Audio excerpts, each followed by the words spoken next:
Hello everyone. Hello. Hello. Now we have previously learned about Chalukyan art and architecture, and we have also learned about Rashtrakota's famous rock cut structures. Do you remember them? Yes.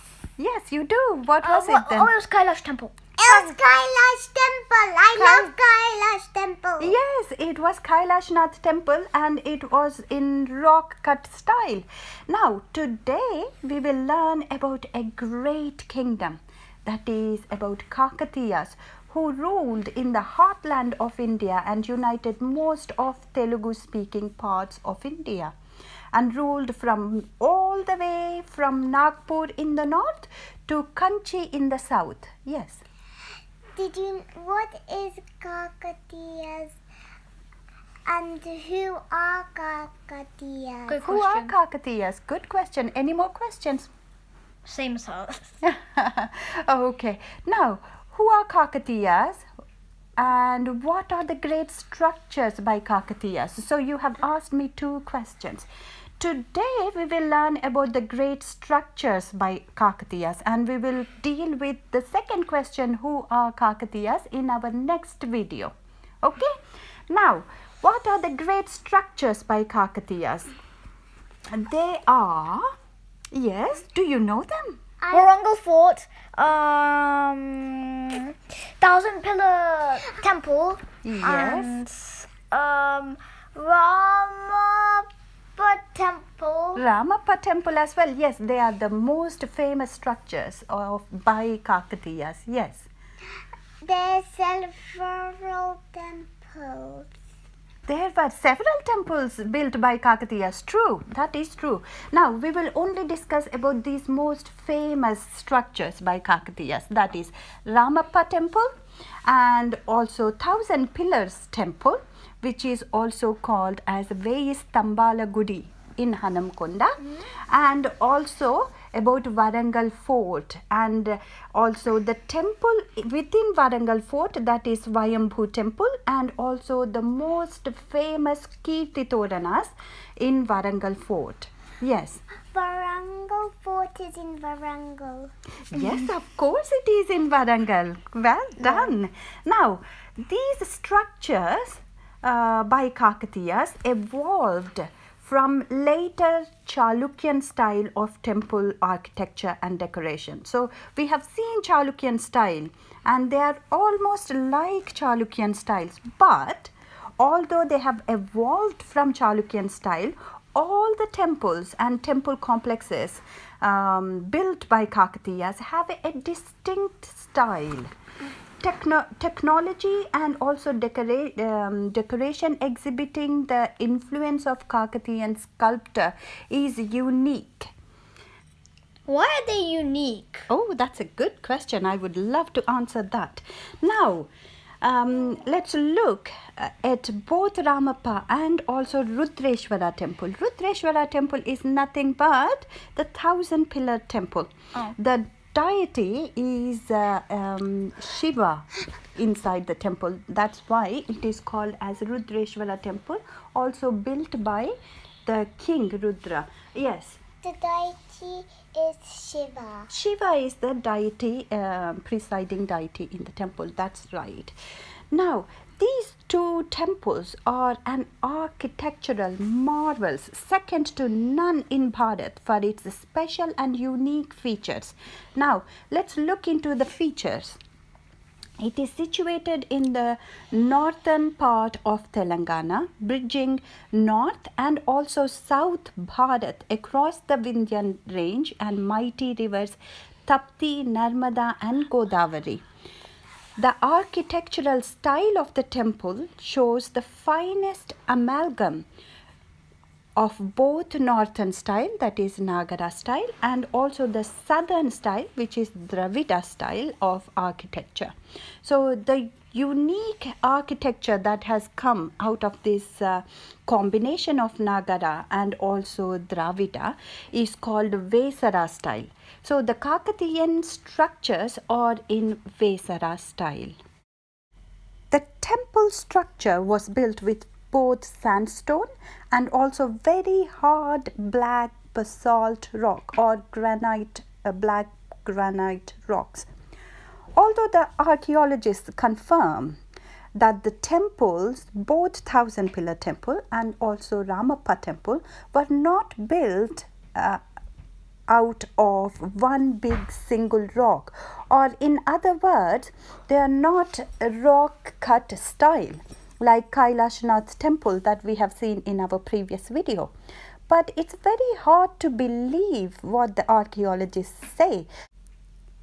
When we look at the structure, we can't see any joints. We cannot find any joints to see that they have been joined up together or built together.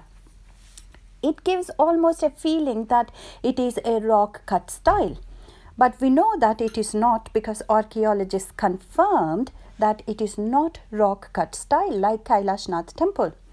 And the other important point to note here is that not only are these joints very seamlessly done, they haven't used cement or mortar to join them up.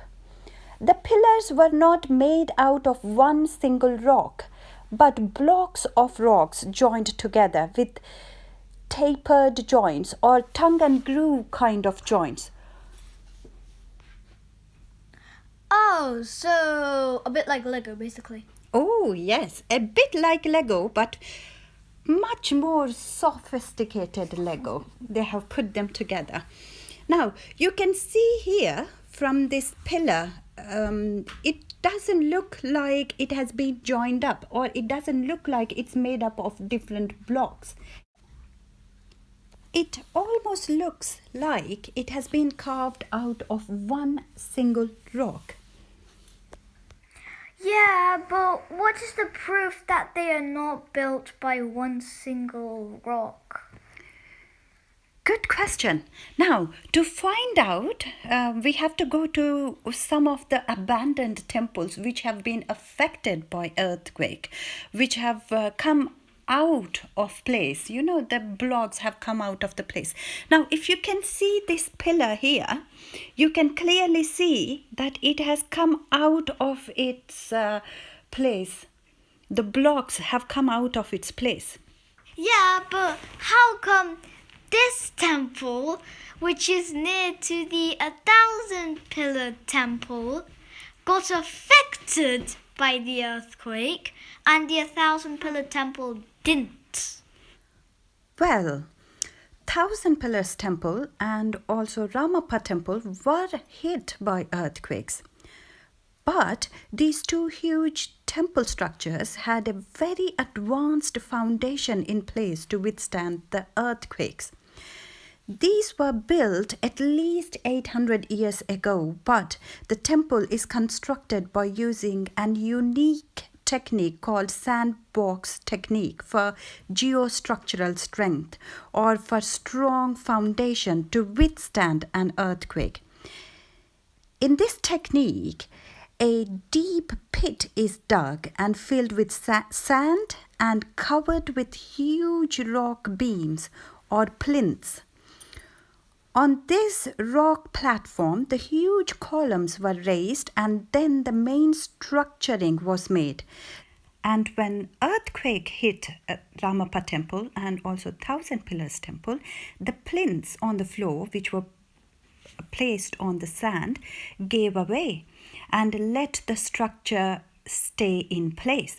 Now we can see here in this temple, the plinths are protruding out. You can see that they have come out and helped the structure stay in place. Although you see from outside the temple that the structure is intact, but in fact the inside is when you realize, when you come inside the temple is when you realize that this temple has been very badly hit by earthquake.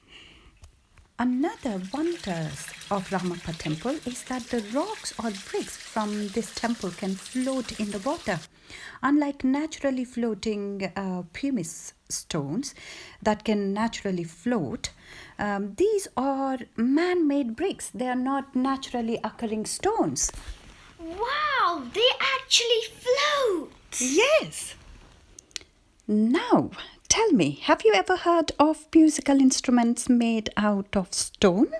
No. No. But Kakatiyas, 800 years ago, were able to make musical instruments out of a stone structure or a statue. Wow, so cool. Well, this is not the end. The ingenuity of Kakatiya sculptors is visible from the shiny polish they have given to the black granite or black basalt stone sculptures and also the craftwork of Navaranga Mandapa.